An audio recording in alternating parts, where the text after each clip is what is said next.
La parole est à M. Cyril Jeannot pour son vote. La campagne de vaccination contre le Covid-19 bat son plein depuis plusieurs mois, avec pour cible les plus fragiles d'entre nous. Depuis le 12 mai, elle est ouverte aux plus de 50 ans et s'il reste des doses non utilisées, aux plus de 18 ans. L'objectif national est donc de vacciner rapidement afin de protéger le plus grand nombre et endiguer au plus tôt l'épidémie. De récentes études montrent que les habitants des quartiers populaires sont plus éloignés des circuits de santé et se font moins vacciner que le reste de la population. Pour pallier cette inégalité d'accès aux soins, de nombreuses villes ont mis en place des sites satellites et éphémères de vaccination au plus près des habitants de ces quartiers, sur rendez-vous par téléphone en appel gratuit ou sur rendez-vous. Le public, ou sans rendez-vous, excusez-moi. Le public prioritaire est la population âgée de 55 ans et plus, n'ayant pas encore pu avoir accès à la vaccination. Par exemple, à l'instar d'autres villes, un partenariat avec la Caisse primaire d'assurance maladie, CPRM, pourrait être mis en place afin d'organiser des journées de vaccination contre la Covid-19 en pied d'immeuble dans certains quartiers. Le groupe J'aime Saint-Pédécor propose que soit étudiée au plus tôt la mise en œuvre d'une campagne de vaccination au plus près des populations les plus fragiles, afin de mieux les protéger. Il ne s'agit pas de vaccinodromes, mais bien de sites éphémères de proximité. Il est demandé aux membres du conseil municipal de valider d'une part le principe de mise en place de tels sites et d'autre part la nécessité pour la ville d'étudier et proposer des modalités opérationnelles de leur fonctionnement. Merci, M. Jeannot. Nous allons laisser la réponse à Mme Lefebvre. Bonsoir M. Jeannot, bonsoir à tous. Alors suite à votre vœu, j'ai envoyé ce mail à la préfecture vendredi.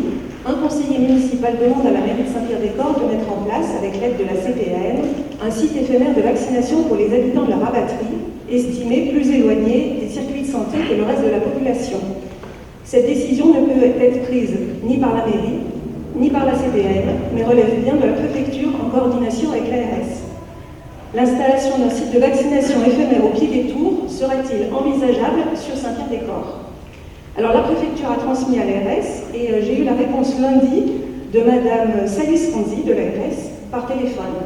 Alors elle était assez étonnée par cette demande car il y a plusieurs points. Donc les chiffres de la vaccination au niveau départemental sont plutôt bons. 81% des personnes de plus de 75 ans sont vaccinées et 75 ans des personnes de plus de 60 ans le sont aussi. Le site même éphémère est une organisation très lourde car il faut mobiliser des équipes avec médecins, infirmiers, personnel administratif.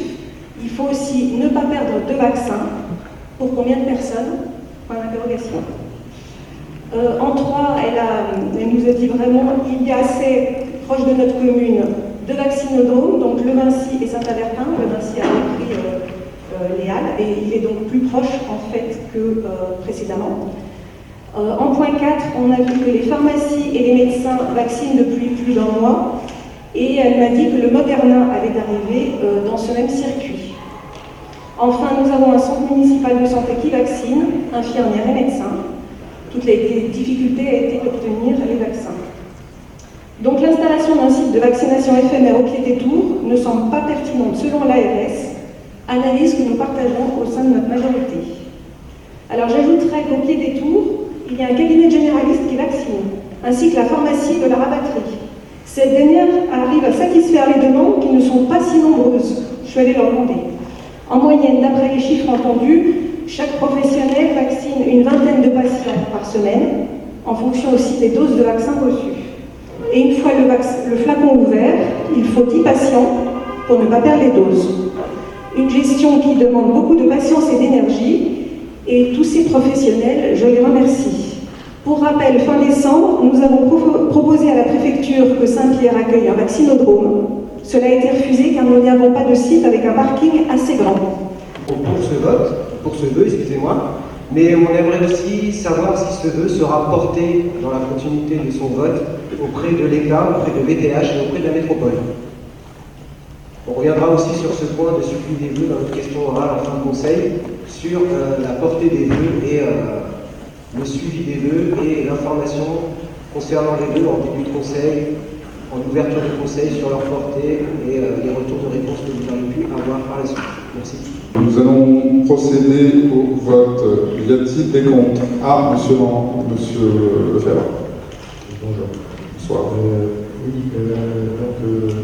donc Pour ce vœu, nous proposerions un amendement visant à faire en sorte que les habitants de Galboisière participent à la co-construction du projet de rénovation de la quartier. Sous quelle forme? Après, on n'impose pas la forme. Mais c'est un moment, il faut peut-être définir, comme on est un peu sur une politique de quartier, c'est peut-être l'occasion sur la Galboisière de créer ces fameux comités de quartier dont on a un peu appris la réalisation. C'est un moyen déjà une assise pour constituer ces comités. Y a-t-il des contre cet amendement? Amendement accepté, nous allons pouvoir passer au vote du vœu. Y a-t-il des contre? Des abstentions? Vœu voté à l'unanimité. Merci. La parole est à M. Cyril Janin pour son vœu.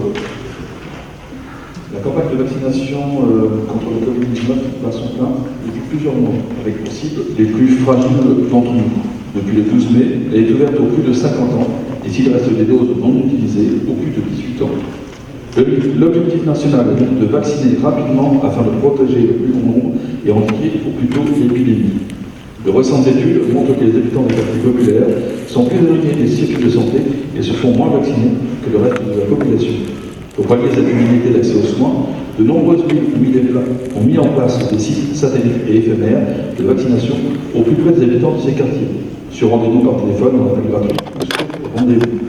Le public, ou sans rendez-vous, excusez-moi.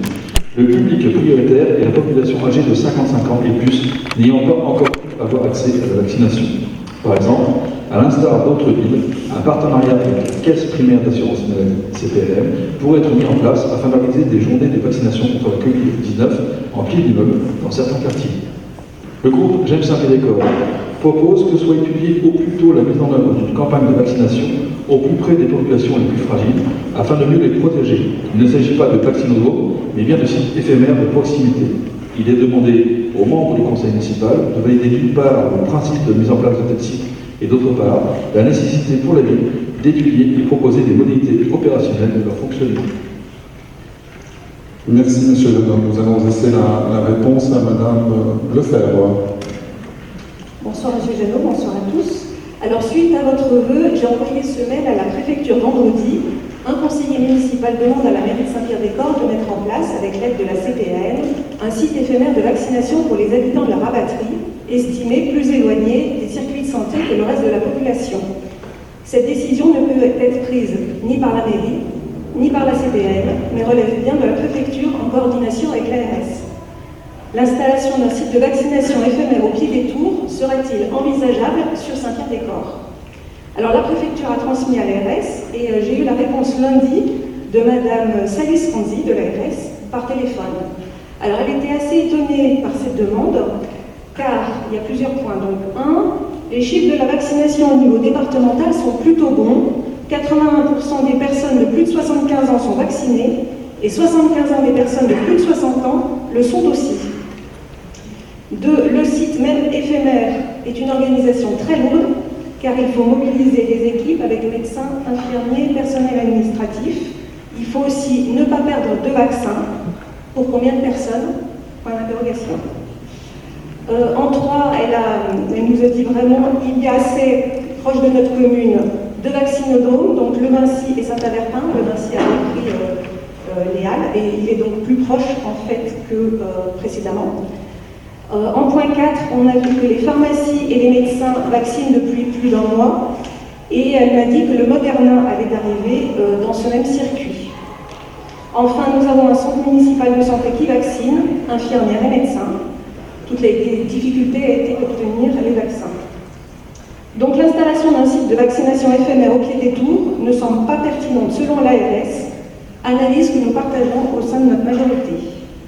Alors j'ajouterais qu'au pied des tours, il y a un cabinet de généraliste qui vaccine, ainsi que la pharmacie de la rabatterie.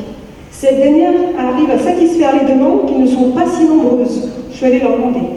En moyenne, d'après les chiffres entendus, chaque professionnel vaccine une vingtaine de patients par semaine, en fonction aussi des doses de vaccins reçues. Et une fois le flacon ouvert, il faut 10 patients pour ne pas perdre les doses. Une gestion qui demande beaucoup de patience et d'énergie, et tous ces professionnels, je les remercie. Pour rappel, fin décembre, nous avons proposé à la préfecture que Saint-Pierre accueille un vaccinodrome. Cela a été refusé car nous n'avons pas de site avec un parking assez grand. Rendez-vous et une soixantaine de transports ont été organisés avec nos agents et médiateurs et un véhicule de la mairie. Un nouveau dispositif a été établi début mai qui permet avec l'appui de la métropole de réserver un fil blanc pour transporter les personnes âgées. Une vingtaine de personnes en ont bénéficié avec la participation de nos aides à domicile pour aider les personnes âgées qui ont des difficultés à se déplacer. Enfin, dès l'ouverture du vaccinodrome de Saint-Avertin le 7 avril, notre service restauration s'est mobilisé pour fournir et porter 31 repas quotidiennement, du lundi au vendredi. Tous ces services qui ont agi dans l'ombre et la discrétion, nous pouvons les remercier. Monsieur Soulas. Oui, en tout cas, moi je remercie Mme Lefebvre de nous apporter des éléments d'information complets, très complets. Je trouve qu'il est juste dommage qu'on l'apprenne le 19 mai, alors que depuis des mois et des mois, en raison du Covid, on a demandé la réunion de la commission santé que vous-même vous présidez, à tel point que, face à votre silence, on a été amené à écrire à la préfète, parce qu'effectivement, on avait besoin d'informations. Alors voilà, bien évidemment, vous avez des éléments d'information, mais voilà, c'est quand même un regret quand même, et on aimerait qu'à l'avenir, peut-être même à la fin de la sortie du Covid, cette commission santé soit quand même réunie plus souvent, ça nous éviterait d'apprendre les informations après la bataille. Alors, M. Soulas, la commission santé était essentiellement, d'après ce que m'avait dit Mme Verquin, pour établir le bilan du centre de santé, ce qui a été fait, mais on ne pouvait pas le faire plus vite qu'elle ne l'a fait. Elle a eu des soucis de santé, ce qui fait qu'on a dû différer la date de la commission santé. Enfin, j'ai été la première étonnée qu'aucune question sur la vaccination n'ait été posée lors de cette commission santé. Je m'y attendais, je l'avais préparée, et à la fin, justement, du coup, M. Da Silva a fait un petit point sur les efforts de la commune concernant la vaccination. Madame. Merci. Donc j'aimerais revenir sur la question à la commission santé. Je rappelle que nous avons un ordre du jour et que sur l'ordre du jour, ce n'était pas marqué. La deuxième chose, c'est que vous dites que vous parlez de la rabatterie. Il n'a jamais été question que de la rabatterie à l'intérieur de notre vœu. Nous parlons de populations fragiles, c'est-à-dire des gens qui n'ont pas les moyens de se déplacer, et nous en connaissons, qui ne sont pas capables, qui ne peuvent pas, qui n'ont pas les moyens de transport parce qu'ils ont des enfants pour se déplacer au vaccinodrome des Beaux-Arts, qui est quand même un petit peu loin de notre centre-ville. Ça, c'est la première chose. Maintenant, est-ce que vous pouvez nous donner les statistiques sur la vaccination à la rabatterie? On aimerait les avoir, puisque vous parlez de la rabatterie. Quel est le taux de vaccinés? On aimerait le savoir sur la ville. Alors, il suffit en fait de faire la demande à la pharmacie de la rabatterie, par exemple, de dire je souhaite être vacciné. C'est pas la question que je vous demande. Je vous demande et les infirmières du centre, maintenant qu'elles ont la permission de vacciner, ce qui est assez récent, les infirmières du centre municipal de santé peuvent vacciner, se rendre à domicile. Donc sur les publics prioritaires, il y a possibilité. Mais vous avez bien dit à la commission santé qu'il y avait que très peu de vaccins qui étaient donnés ici sur Papier. Non, c'est pas ça. C'est de manière générale, les vaccins arrivent au compte-gouttes. Une fois que la dose est ouverte, par contre, il faut 10 patients. Mais comment les... Et donc là, par exemple, la dernière fois, Mme Verquin avait 3 doses qui lui restaient. Et bien du coup, elle a vraiment demandé à plusieurs, de fournir 3 patients. Mais c'est vraiment, on n'aura pas plus de vaccins en demandant un site éphémère, mais qu'on ne peut pas avoir parce qu'on ne présente pas les cas. De toute façon, ça a été clair. Elle ne s'est pas posé la question de nous donner une structure pareille, parce que c'est énorme la lourdeur en fait de l'organisation. C'est ça qu'il faut voir. Et une fois que tout est en place, il faut qu'il y ait la clientèle pour... Là, vraiment, si vous avez des personnes qui rencontrent des difficultés, le mieux, vous les adressez au service d'aide à domicile, vous adressez la demande en disant, il y a telle personne, parce que nous, on l'a fait par le bouche-oreille, il y a un couple qui ne pouvait pas se rendre dans un vaccinodrome, et bien, on attend qu'une infirmière vienne le vacciner à domicile. Il y a ces possibilités-là, il faut là, par contre, avertir le SAD Et dans ce cas-là, il y aura une réponse qui sera apportée. Peut-être qu'il sera intéressant d'avoir ça, de mentionner sur les panneaux, afin que les habitants Oui. d'Aguerre-des-Corps le sachent. Parce que Tout à oui, il faut avertir les gens, mais il ne me semble pas que ce soit nous d'avertir les gens. Ils devraient être avertis par moyen d'affichage pour pouvoir aller se faire vacciner, savoir où ils peuvent aller. On ne peut pas par moyen d'affichage parce que les informations, on les a vraiment au compte-gouttes. Alors comment voulez-vous des gens qui ne parlent pas le français, qui ne comprennent pas les On compte informations? sur vous pour être relais, Madame la Garcia. Ben, ça serait plutôt sur vous d'être relais. Enfin, je suis On a désolée. ce rôle en tant qu'élu d'être le relais auprès de notre population. Attendez, Bon, c'est quand même... je voudrais quand même reprendre la parole, s'il vous plaît, parce que il semble facile de mettre un point de vaccination et se dire on va vacciner les personnes. Non, ça ne se passe pas comme ça dans la réalité. C'est extrêmement compliqué, d'autant plus qu'on a un vaccin, celui d'AstraZeneca, qui est extrêmement controversé. Ce vaccin, on a parfois du mal à trouver le nombre de personnes qui veulent se faire vacciner par AstraZeneca. Ça, c'est une réalité. Maintenant que nous allons avoir Moderna, nous avons Johnson. Johnson, c'est pareil que l'AstraZeneca, sauf que c'est une seule injection.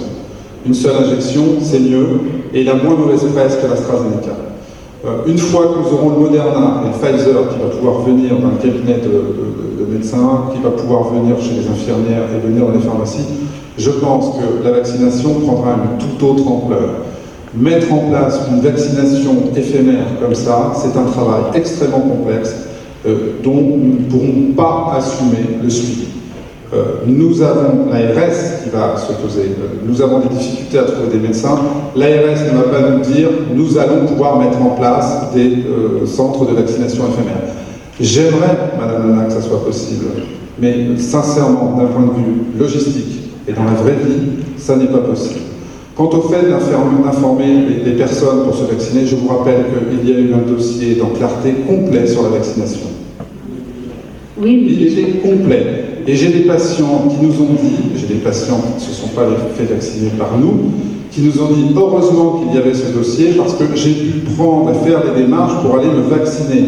Quand ils font les démarches pour aller se vacciner dans un centre de vaccination tout seul, c'est bien, mais parfois ils ont aussi besoin de l'aide du CCAS et de la mairie.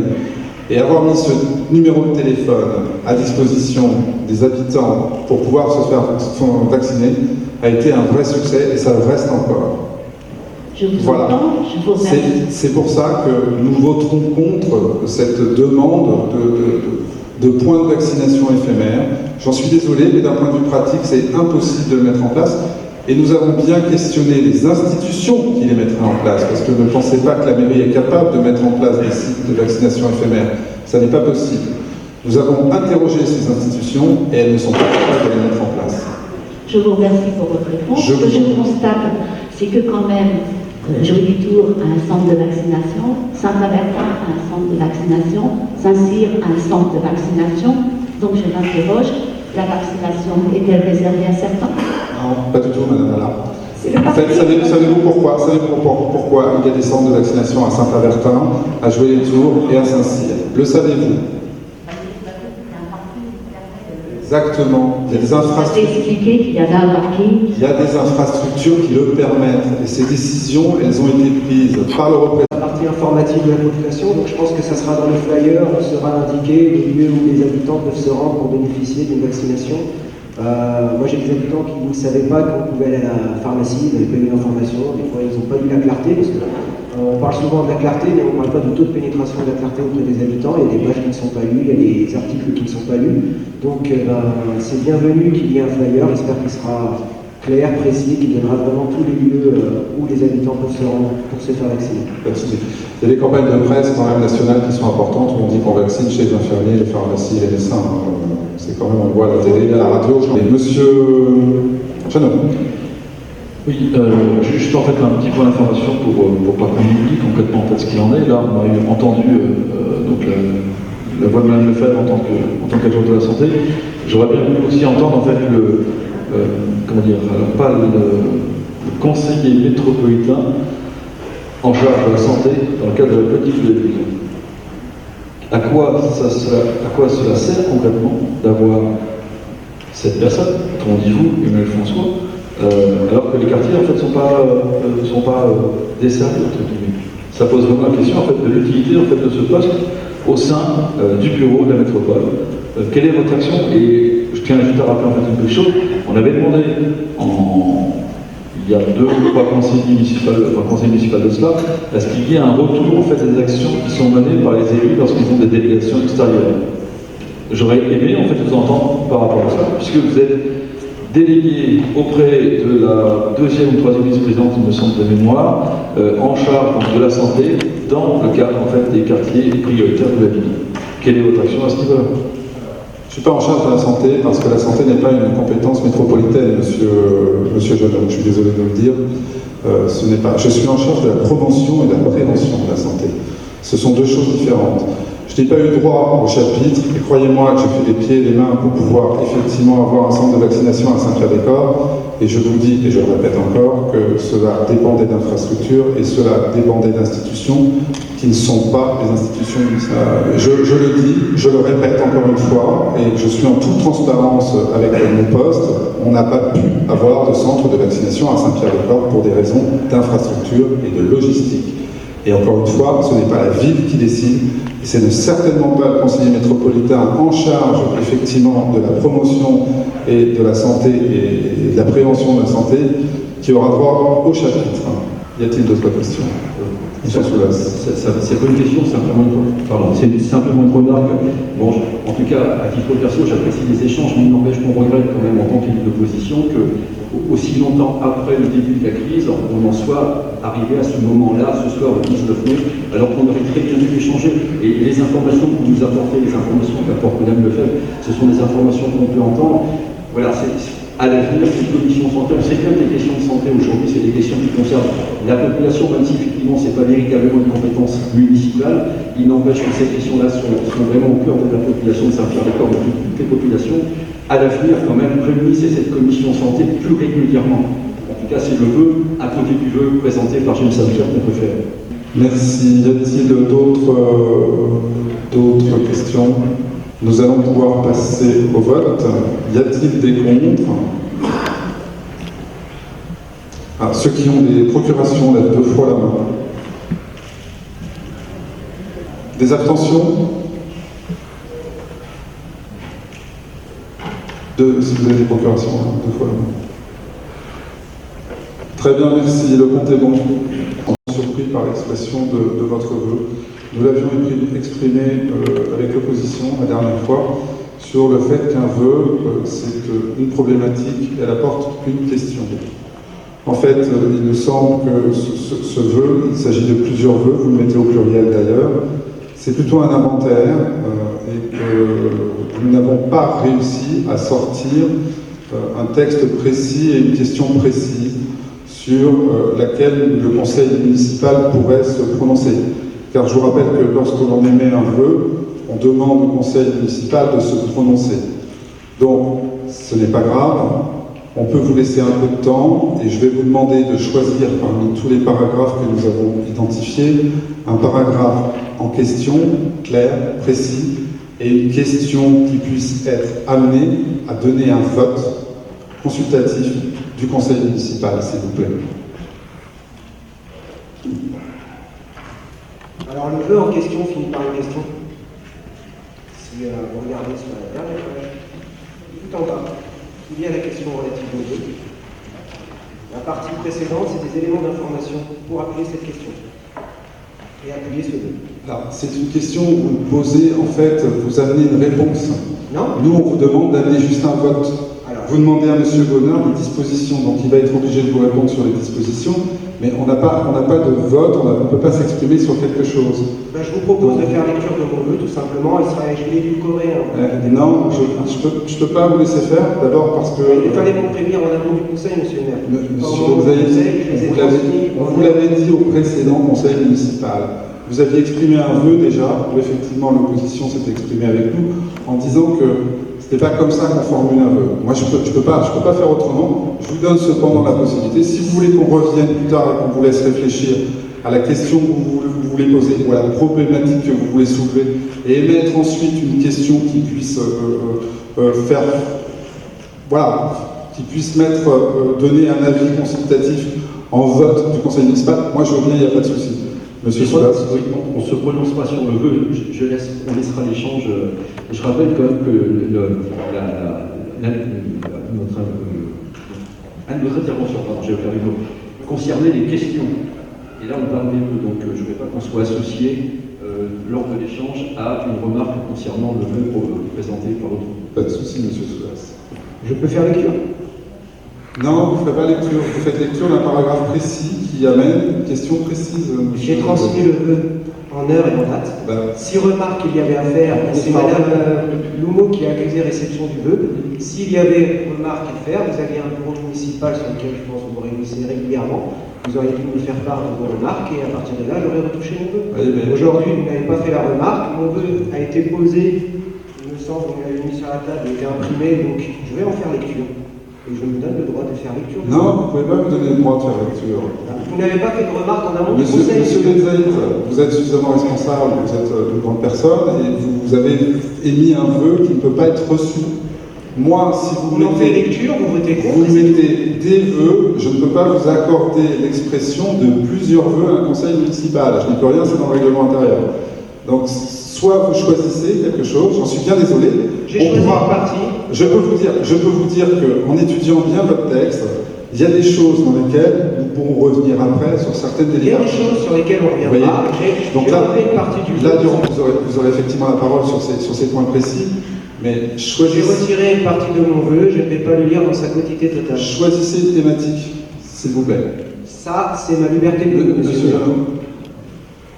J'entends ce que vous dites, monsieur le maire, sur le fait qu'un vœu, en fait, à zéro. Je suis entièrement d'accord. Ceci étant, sur le principe, et je dis bien sur le principe, vous ne pouvez pas interdire en fait à un conseil municipal de parler. Donc si monsieur Lamine Mazaït en fait souhaite lire en fait un propos introductif globalement et après en fait le paragraphe en fait qui sera mis au vote, c'est tout à fait possible. Je suis désolé, c'est juste en fait sur le principe en fait que je parle, pas sur le nom lui-même. Sur la forme, je ne vous couperai pas la parole parce que de toute façon, tout à l'heure, après les délibérations, nous aurons des questions diverses que nous aborderons effectivement de manière relativement libre sur les événements qui se sont passés sur Saint-Pierre-des-Corps récemment. Je pense qu'il est important d'en discuter en conseil municipal. Donc, vous aurez la parole sur ce que vous voulez dire, mais je vous demande juste de choisir pour la forme un vœu, une question. Il fallait me prévenir avant, comme je vous ai dit, Vous l'avez- on a des règles, Ça fait partie. Ce sont des règles, je n'y peux rien. Non, alors vous m'indiquerez, c'est dans quel paragraphe du règlement intérieur. Dans les vœux, on a toujours une liste là, sur les télés. Citez-moi l'article, s'il vous plaît, monsieur le maire. Je vous laisse le temps, prenez une minute ou deux pour consulter le règlement intérieur et me citer la partie qui aujourd'hui m'interdit de vous lire le. Un vœu, monsieur Benzaït, on doit voter pour ou contre. Et bien vous voterez pour ou contre ce que je vais Et dire. non, on ne peut pas voter pour ou contre quand vous demandez à monsieur Bonnard d'avoir des dispositions. Quelles sont les dispositions qu'il va prendre? C'est sous une forme d'une question orale, si vous Vous voulez. voterez contre mon vœu. Vous en avez C'est la pas, liberté. je peux pas. Je suis désolé, monsieur Benzaït. Vous voterez contre, moi je vais lire mon vœu. Tout simplement, et c'est un vœu qui s'appuie sur des questions d'actualité, des prolégonèmes contextuels, et après mon introduction et mon vœu. Oui, monsieur Soulas. En tout cas, moi, je ne vois pas comment vous pourriez refuser la lecture du vœu. Il a été mis sur la table. Alors, peut-être qu'effectivement, ça méritera la fois prochaine qu'il y ait une clarification dans le règlement intérieur. Mais là, aujourd'hui, ces clarifications n'existent pas. En tout cas, il faut entendre ce vœu, même si effectivement, après, voilà, on n'a pas apporté de jugement sur la longueur du vœu, ça ne regarde pas. Mais en tout cas, aujourd'hui, il était sur la table. Il n'a pas été contesté lorsqu'il a été reçu. Ça nous semble quand même anormal qu'il ne soit pas donné lecture en sa totalité. S'il y a une erreur, en effet, n'est-ce pas, monsieur le maire, vous ne pouvez pas faire autrement. Vous devez laisser la parole. Eh bien, écoutez, on va vous écouter, monsieur Benzaït. Je vous remercie, monsieur le maire. Je vous remercie aussi, Jacques Saint-Pierre, Agir Ensemble et Abouchli. C'est parti. Donc, vœu de vivre ensemble solidaire en métropole tourangelle. Je pense qu'on m'entend bien. Alors, nous ne pouvons pas engager ce vœu sans évoquer les mobilisations récentes de la population concernant les questions du patronage laïque et la mobilisation des habitants en mairie que nous soutenons, en demandant qu'un temps de ce conseil municipal soit consacré à cette actualité. Mais je pense que monsieur le maire reviendrait sur ces questions diverses que vous l'avez indiqué il y a quelques minutes. Nous aurions pu discourir sur la recomposition du conseil d'administration du CCS, avec seule fin d'écarter Madame Kenry Fatia, après lui avoir retiré en janvier sa délégation d'adjointe aux affaires sociales sans la motiver. Nous ne doutons pas qu'aujourd'hui, on va nous dire peut-être pourquoi elle est de nouveau évincée. Il y a eu dans cette façon de procéder un manque de classe certain, en ne prenant même pas la peine de l'informer avant.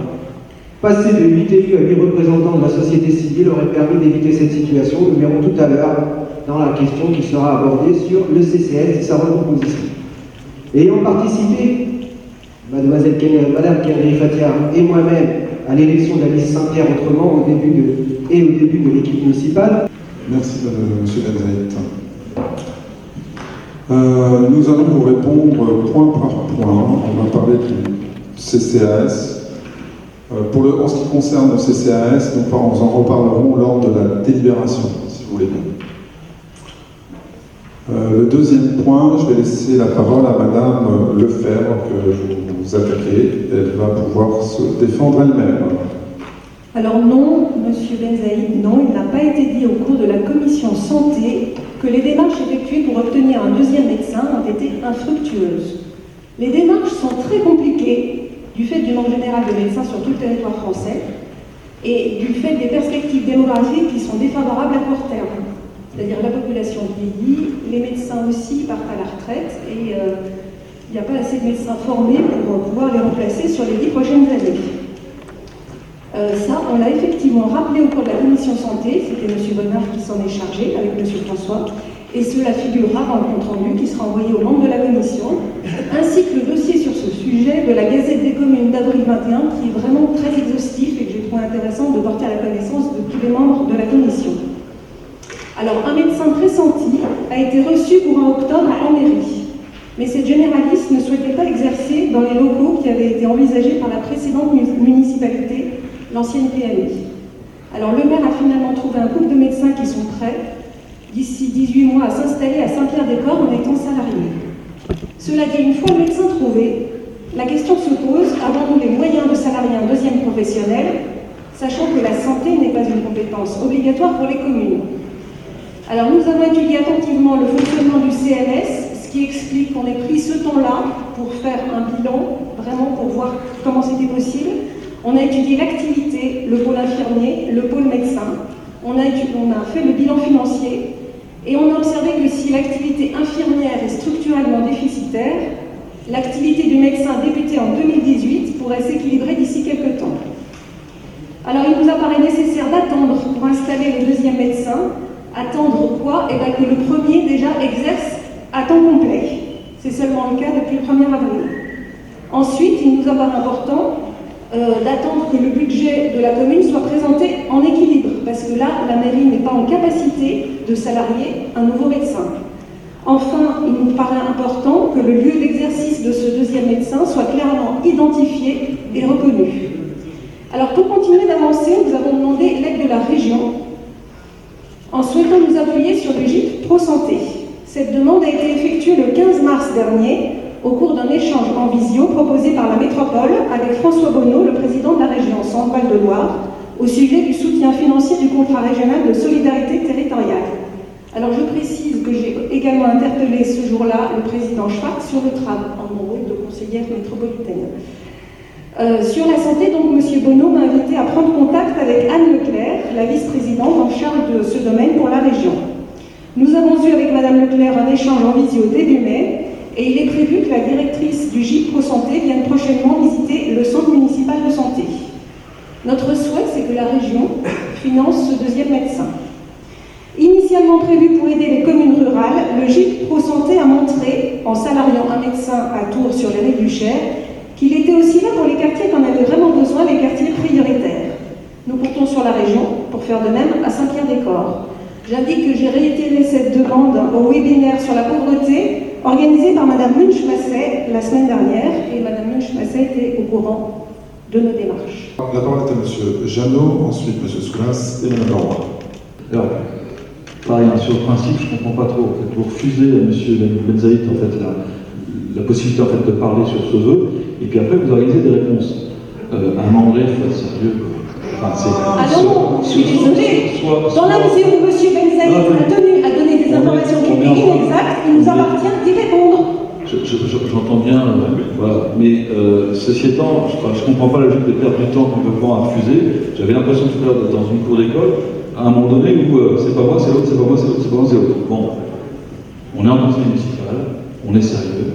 Donc à partir de là, quand vous préparez en fait, le conseil municipal, puisque j'ai l'impression qu'il a été préparé, bah, laissez le temps en fait aux conseillers municipaux d'opposition de pouvoir aborder des sujets sur lesquels ils veulent avoir des réponses. Et dans ces cas-là, répondez-y. On ne va pas perdre notre temps complètement comme vous le faites actuellement. Voilà. Ça, c'était sur le principe. Alors j'ai tenu justement, j'ai été un peu étonnée de voir qu'au niveau de la commission santé, on disait que c'est pas réuni, on ne sait pas ce que vous faites au niveau de la santé. Là, j'ai tenu quand même, par cette réponse, à montrer ce qui avait été fait dans le domaine de la santé. Monsieur Soulas. Oui, à l'inverse de Cyril Jamy, moi j'ai toujours pas compris, parce que je vous rappelle qu'on avait proposé sur la base du règlement intérieur la création d'un comité consultatif sur l'accès aux soins des habitants de Saint-Pierre.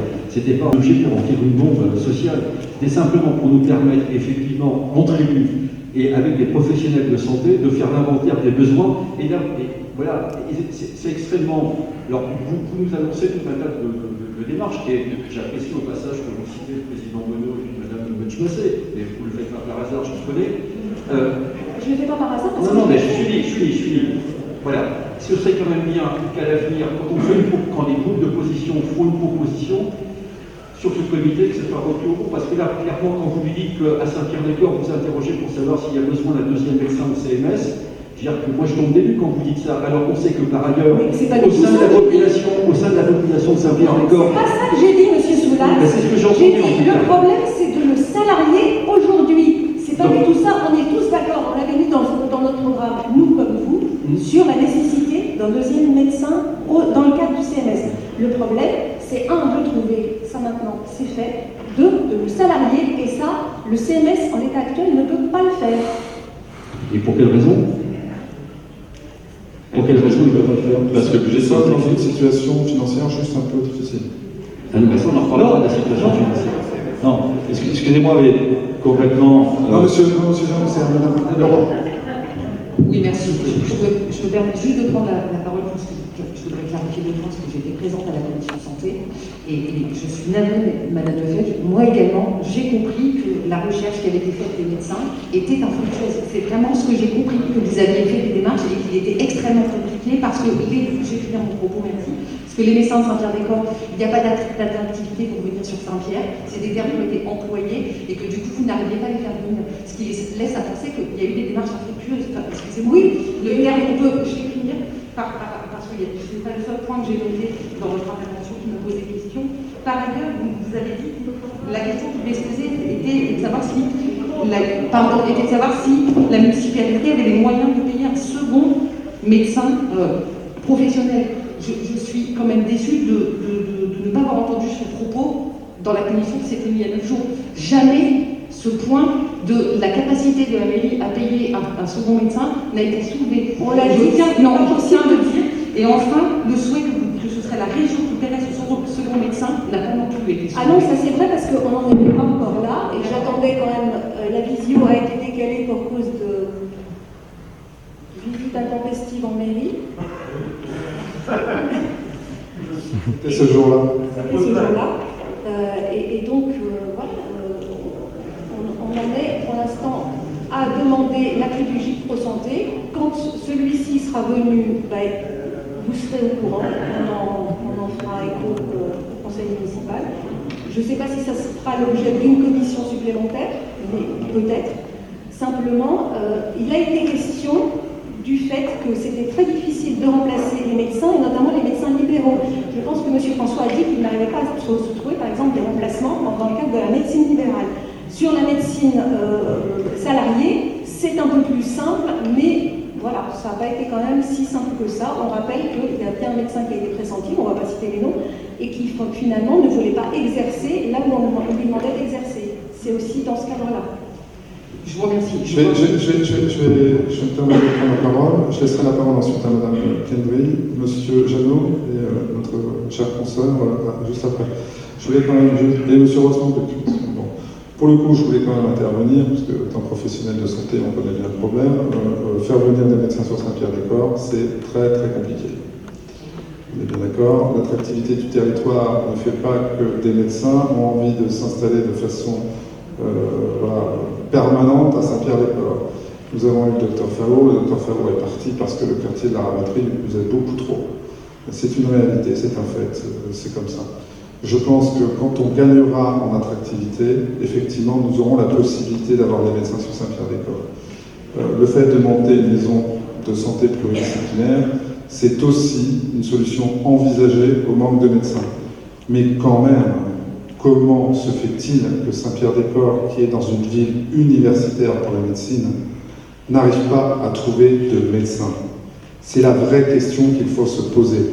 On n'est pas là en train de s'étriper. Le moment est venu de se dire qu'est-ce que doit mettre la municipalité pour faire venir des médecins. Je ne vais pas prêcher pour ma paroisse. Je suis prêt à laisser le terrain que j'ai acheté, au franc que je l'ai acheté, à l'euro près que je l'ai acheté, pour que la municipalité, l'ARS ou autre, puisse réaliser une maison de santé disciplinaire, pluridisciplinaire. C'est très compliqué. Si vous avez des éléments de la Cour des comptes qui vous sont transmis, en tant qu'élu aussi, on aimerait en être informé, étant donné qu'on avait déposé aussi un amendement qui devait donner lieu à une commission pour son étude. Ça serait bien qu'on soit informé, parce que moi, j'ai regardé un peu les délais, et techniquement, il devrait y avoir des réponses qui sont arrivées. Alors peut-être vous ne les avez pas, cette information, ça serait bien que ces informations soient transmises. Merci. Pour l'instant, ce sont des demandes de pièces, des études de dossier.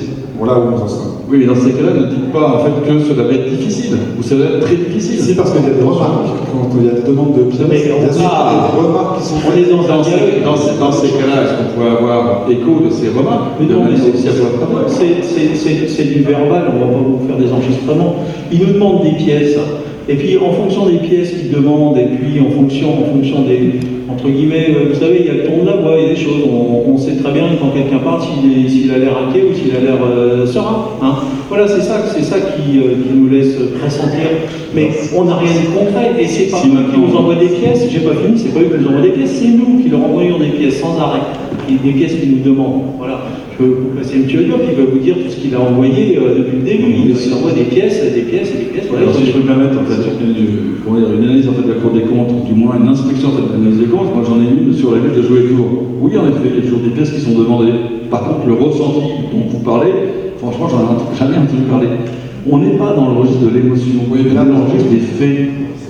C'est 1 plus 1 égale 2.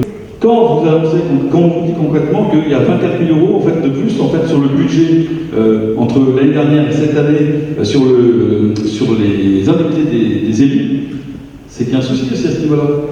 Quand vous annoncez aussi des investissements que vous avez fait en achat d'ordinateurs, ben voilà, tout ça concrètement en fait, concourt à ce qu'il y ait en effet des déficits de plus en plus. Donc à un moment donné, faites aussi votre volonté, réduisez en fait vos indemnités. Et peut-être que ça permettra aussi en fait, de rééquilibrer en fait, les choses. Parce que 24 000 € sur 6 ans, c'est 120 000 €. Monsieur Lefebvre. Oui, puisqu'on parle du rapport de la Cour des comptes, enfin puisqu'on parle un peu de toutes choses, des choses qu'on devrait évoquer en fait dans les commissions. Donc c'est intéressant parce que le public le voit, ce qu'on devrait discuter, qu'on pourrait discuter en commission. Voilà un petit peu la teneur des échanges qu'on peut avoir dans ces commissions. Donc pour une fois, c'est des commissions qui sont ouvertes au public. Donc sur le rapport de la Cour des comptes, c'est très bien, on peut que s'en faire. Venons-en en fait. Sur la Cour des comptes, je rappelle qu'on n'est pas obligé de suivre à la lettre les recommandations qui seront faites. Et donc il est bien entendu que le Conseil a encore une marge de manœuvre pour décider, faire des choix politiques, éventuellement sur les bases du rapport de la Cour des comptes qui seront transmis par la préfecture. C'est bien de rappeler que ce sont des décisions collégiales. Voilà, et donc rien ne doit être acté par rapport à ce rapport avant qu'on ait eu approbation des discussions en commission et en conseil municipal. Nous en avons fini sur ce point. Nous allons passer à la commission culture, si vous voulez bien. Monsieur Chapeau. Alors, Monsieur Benzaïd, je ne voulais pas répondre à ce que vous appelez un vœu. Et vous avez... Je n'y répondais pas. Monsieur Janot, s'il vous plaît, je vous ai laissé parler. Je voulais pas répondre à ce que vous appelez un vœu, parce que je me suis posé la question de savoir si vraiment vous saviez ce que c'était qu'un vœu. Et j'ai fait le parallèle avec la question orale que vous posez plus loin, c'est-à-dire le suivi des vœux. Et l'outil permettant le suivi des vœux. Et sincèrement, quand je vois votre vœu, je me dis que l'outil que nous avons mis en place ne répondra jamais à la complexité, à toutes les questions que vous posez dans votre vœu. Voilà. Donc, j'ai toujours, pendant la campagne, apprécié nos échanges, votre état d'esprit, votre vision politique que nous partagions, je pense, souvent. Malheureusement, depuis quelque temps, j'ai dû me résoudre à une chose. Je ne pourrai pas, donc vous garderez l'état d'esprit dans lequel vous êtes, vous persuader de quoi que ce soit. Alors, j'essaierai pas. Je ne tenterai pas de vous expliquer que vous confondez dans votre proposition de vote en équilibre le remboursement du capital de la dette avec le remboursement de la dette en général. Ça sert à rien. Vous trouvez ensuite inquiétant qu'il y ait une coquille dans la clarté, et vous avez raison. Parce que si ce magazine est lu par nos services et relu par nos services et par les élus, il peut se glisser des coquilles. Aujourd'hui, on a essayé de voir avec les services pourquoi, dans le document qui sert à la rédaction de cette clarté, il y a eu cette coquille. Eh bien, tout peut arriver, et à tout le monde, même aux meilleurs. Pour preuve, la coquille que vous avez glissée dans votre vœu à l'écriture de mon prénom. Et je vous en veux pas. Enfin, je voulais vous dire que vous m'accordez vraiment trop d'importance en m'incluant dans un groupe qui ferait la pluie et le beau temps dans l'exécutif. Et je vous encourage à regarder et à observer chaque membre de cette équipe.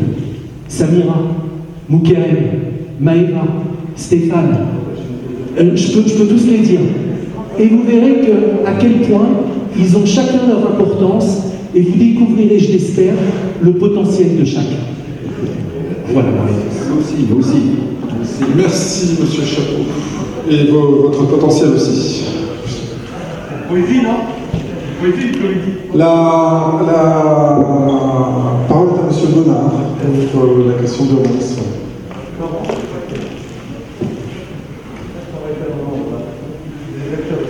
Monsieur Benzaïd. Vous allez voir tous un Oscar après. Monsieur, s'il vous plaît, monsieur. Excusez-moi juste 2 secondes. Depuis le début, il y a un truc qui me dérange vraiment, c'est que quand les gens prennent la parole, ils enlèvent leur masque.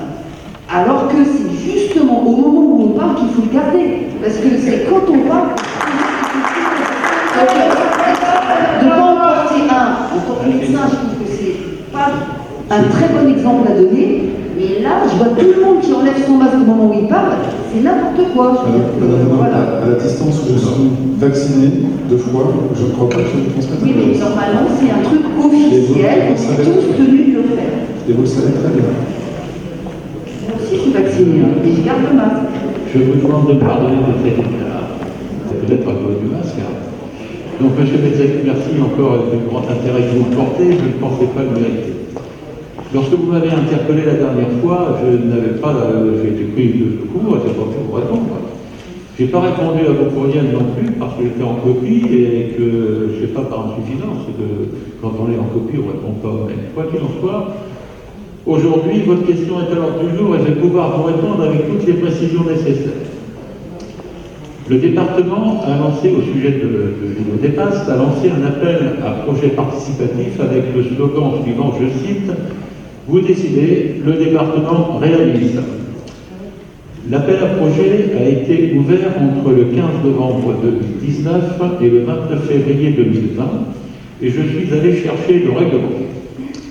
Les dossiers ont été instruits par le département et jugés recevables après accord du maire de la commune avant le 31 mai 2020.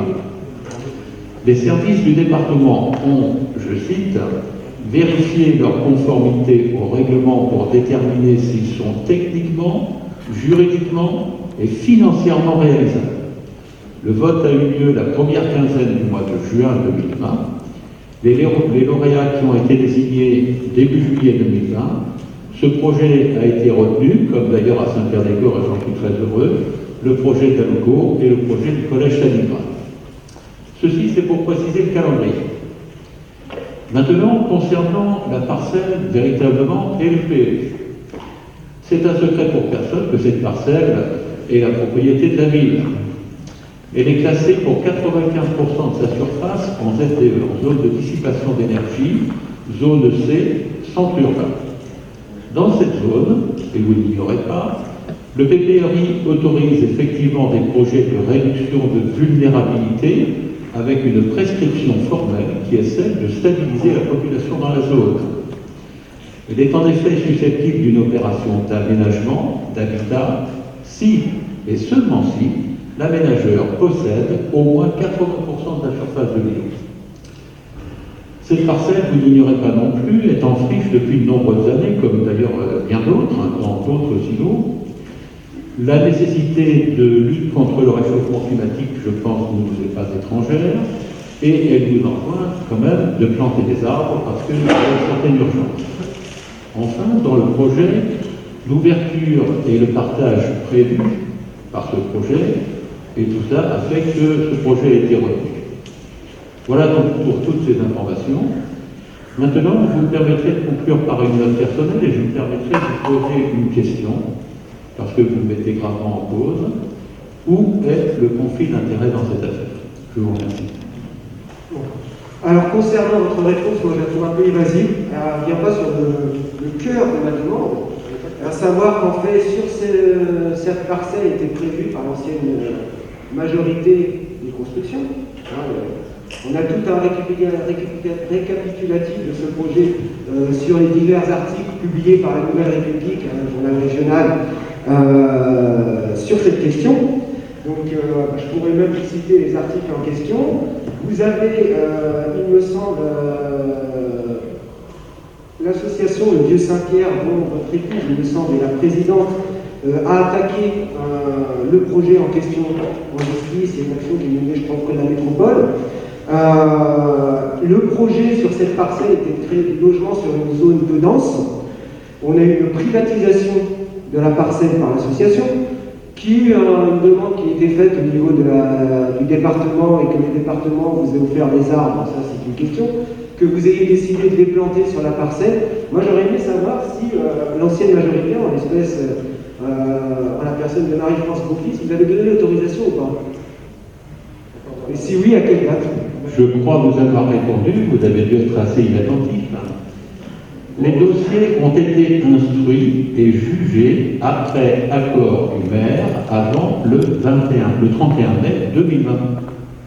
Je vous le répète. Eh bien, c'est pas tout ce que j'ai dans les articles qui étaient passés dans la presse. Et c'est pas ce que j'avais sur le PLU.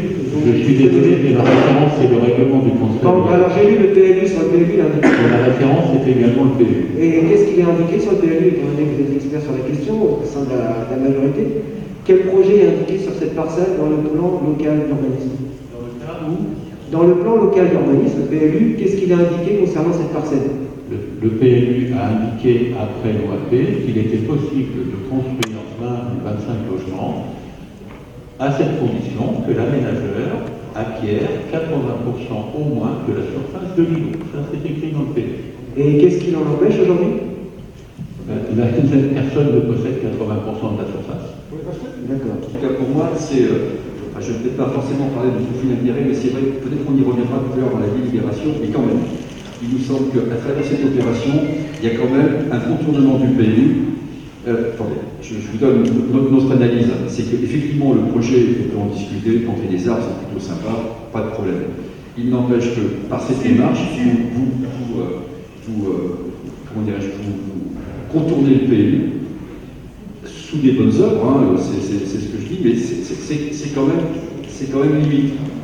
La construction du projet est limite. Et quand le président du département, que vous connaissez bien, monsieur le maire, vient mettre des arbres, on sait dire que dans 20 ans, dans 30 ans, les arbres seront encore là. Donc ça veut dire que cette parcelle de 3000 m² pour les 20 prochaines années, elle est inconstructible, parce que personne ne viendra couper des arbres compliqués. Donc de toute façon, la convention qu'on va discuter tout à l'heure, convention précaire donc de 3 ou 4 années, de toute façon, c'est bidon, puisqu'on sait très bien qu'on part pour 20 ans. Et donc, c'est pour ça, je finis, on a vraiment l'impression que vous contournez le PLU pour figer une zone maintenant non constructible, au moins pour 20 ans. Alors je ne sais pas si effectivement dans 20 ans on sera encore là pour en discuter, mais en tout cas aujourd'hui, c'est quand même limite. peux apporter une réponse technique, ça va être un petit peu technique, je m'en excuse, mais là où sont plantés les arbres, c'est dans une zone qui est de réserve de végétalisation, monsieur Soulas. Donc ça n'obère en rien en fait la possibilité de construire des champs derrière. C'est important quand même de le préciser. Je voudrais ajouter cette réponse, M. Soulas, peut-être par chance, parce que le Conseil général du département a parfaitement fait son travail. Les arbres sont plantés dans une zone réservée pour être verte dans ce projet. Donc c'est parfaitement compatible avec toi. Et donc je ne vous permets pas de dire qu'on avait prévu à suivre. Mais aujourd'hui, on est bien d'accord, cette zone est clôturée. La zone est clôturée parce que, pourquoi, à votre avis? J'en sais pas, je vous pose la question, parce que est-ce que les habitants de Saint-Pierre pourront profiter tous Il y a des parcelles? Il y a régulièrement des barbecues sur cette zone. Est-ce qu'on peut suivre? Alors, premièrement, on a perdu du temps, excusez-moi, on a perdu du temps en fait sur un paragraphe qu'il fallait voter. Là, après, vous avez préparé les questions, vous y avez répondu, on a perdu un temps fou. Il est 19h50, on va commencer à 18h, et là vous me demandez en fait savoir ce que vous devez voter. Attendez. Je l'ai dit au tout début des deux, je l'ai dit en tout début, c'est pas. C'est pas moi, c'est vous. Excusez-moi, afin peut-être de régler cette question on peut peut-être formuler légèrement, je le propose au groupe, et ici le groupe qui est à l'origine du vœu en est d'accord, on pourrait peut-être voter le vœu qui est émis, c'est le fait d'accepter le principe d'une résolution systématique des problèmes de conflit d'intérêts dans un principe de bonne instruction du projet pour la ville. Qu'il y ait systématiquement une réflexion qui soit faite et une résolution pour tout ce qui pourrait toucher à des problèmes de conflit d'intérêts dans les projets pour la ville. Je pense que ça, c'est quelque chose de compréhensible, où on peut dire oui, non ou abstention. C'est assez clair le fait de demander par principe une résolution systématique des problèmes de conflit d'intérêts dans un principe de bonne instruction des projets pour la ville. On voit, je suis d'accord avec Peggy, parce qu'on voit, mais c'est exactement en fait la charte anticorps. C'est exactement la charte anticorps. Donc voilà, il faut juste en fait que chacun le signe, et à partir de là, c'est bon, on est bon. Alors, avant d'accepter cette question, je vais quand même me retourner vers notre directrice générale des SAT pour nous dire si la légalité peut en changer. Donc oui, effectivement, la question n'a pas été posée, puisque le conflit d'intérêts, c'est par essence même un délit. Donc... Non, alors, attendez. Non, c'est pas un délit tant que le juge n'a pas, en fait, défini c'est un délit. Donc, c'est justement pour ça que la charte anticorps existe. Donc, prenons acte de ce qui est fait par Peggy, votons-le, si ça convient bien sûr à Faté et Nabil, et avançons un peu parce qu'il est quasiment 20h et on n'a pas encore commencé le conseil municipal. Merci. Non mais, regardez, c'est de l'éthique, c'est pas de la légalité. Je veux dire que ce conseil municipal peut, sur la proposition, enfin sur la synthèse que fait Peggy, voilà, on n'ira pas en prison si on le vote, je veux. Simplement, c'est de l'éthique et c'est simplement une manière entre élus et devant la population de dire que on s'engage à ce qu'il n'y ait jamais de conflit d'intérêts sur la durée de votre mandat. Il n'y a jamais rien eu dans l'expression du vœu qui montre qu'il y a, voilà, qu'on va débattre sur un conflit d'intérêts, sur des conflits d'intérêts de manière générale. On n'est pas là pour juger M. Bonnard, on est au tribunal, c'est entre élus, est-ce qu'on peut se mettre d'accord sur, à l'avenir, mais on est entre nous, c'est technique, c'est pas de la politique, pour qu'à l'avenir, on soit vigilant, mais on vous fait confiance, mais on se fait confiance aussi, qu'on soit vigilant dans les commissions, lorsque ces questions d'urbanisme vont arriver, mais d'autres questions aussi, parce qu'il y avait, on aborde aussi les questions de santé, pour que, à minima, d'ailleurs c'est dans le statut de l'élu, rappelez-vous, vous l'avez lu en début de mandature, ben voilà, on s'engage là-dessus, voilà, on va, et puis... Bon, je propose que vous reformuliez votre vœu, M. Bettel. Je vais la reformuler tout de suite. C'est simplement, nous demandons, je prends les bases. Nous demandons que des mesures soient prises pour à l'avenir empêcher les conflits d'intérêts et assurer une meilleure instruction des dossiers. Simplement. Je pense que ça peut aller, ça vous va? Ça va. Ouais. Sauf que c'est un nouveau vœu, mais c'est pas grave, on va le côté. Oui, monsieur Lefebvre. C'est-à-dire que peut-être qui porte à confusion, c'est la notion de conflit d'intérêt qui est très juridique et effectivement, c'est un délit. Donc forcément, on va dire, on fait un vœu que les gens ne soient pas en conflit d'intérêt, c'est-à-dire qu'on souhaite que personne soit dans la commune des délits. Donc c'est un petit peu délicat de dire un vœu, faire porter un vœu là-dessus. Par contre, on peut parler d'intéressement. C'est-à-dire que les élus, chaque élu signale les situations où ils sont intéressés à une décision. Là, Je me permets C'est repris par le charte de l'élu aussi. juste une question intéressante, tout ça bien juridique. Je pense que si le conflit il est sur là, quand on discute de tout ça, c'est de savoir comment on qualifie le comportement susceptible. Il faut parler de suspicion émise à X% du conseil municipal. On va faire ça en interne avec la commission pour discuter et échanger. C'est-à-dire que dans la proposition de Béli, je pense que ce qu'il faut entendre, c'est pas la question que vous avez formulée, c'est on juge, on n'est pas juge, on n'est pas là pour dire il y a conflit ou il n'y a pas conflit. Personne pour dire ça. La question qu'il faut poser, c'est quand il y a suspicion de conflit d'intérêt, on crée une commission ad hoc pour en échanger librement et posément, et c'est ça le principe de bonne gestion. Je pense qu'avec suspicion d'intéressement ou autre, etc., on n'est pas du tout dans le jugement et on s'explique. Et s'il y a une suspicion avérée pour certains, ils font un dépôt de plainte, et d'ailleurs le conseil municipal, qui est une instance juridique pour ça. Donc on peut peut-être parler de suspicion. Voilà, suspicion d'intéressement. On est tous d'accord, monsieur Lézaït? Oui. Vous pouvez reformuler votre vœu dans ce sens? Donc, nous demandons que des mesures soient prises pour empêcher, dans le cadre des suspicions d'intérêt, pour assurer une meilleure instruction des dossiers de la commune. Étant entendu qu'il sera noté au procès verbal que tout ce qui a été dit avant n'a rien à voir avec la question qui sera posée au vœu. Ouais. On se met au vote? C'est sur les conflits d'intérêt, s'il y a suspicion de conflit d'intérêt, qu'on mette une commission notée au procès verbal, effectivement, que le texte précédemment cité n'a aucun rapport avec l'objet du vœu présenté ce soir. Alors, y a-t-il des contre? Des abstentions? Votre vœu est accepté à l'unanimité.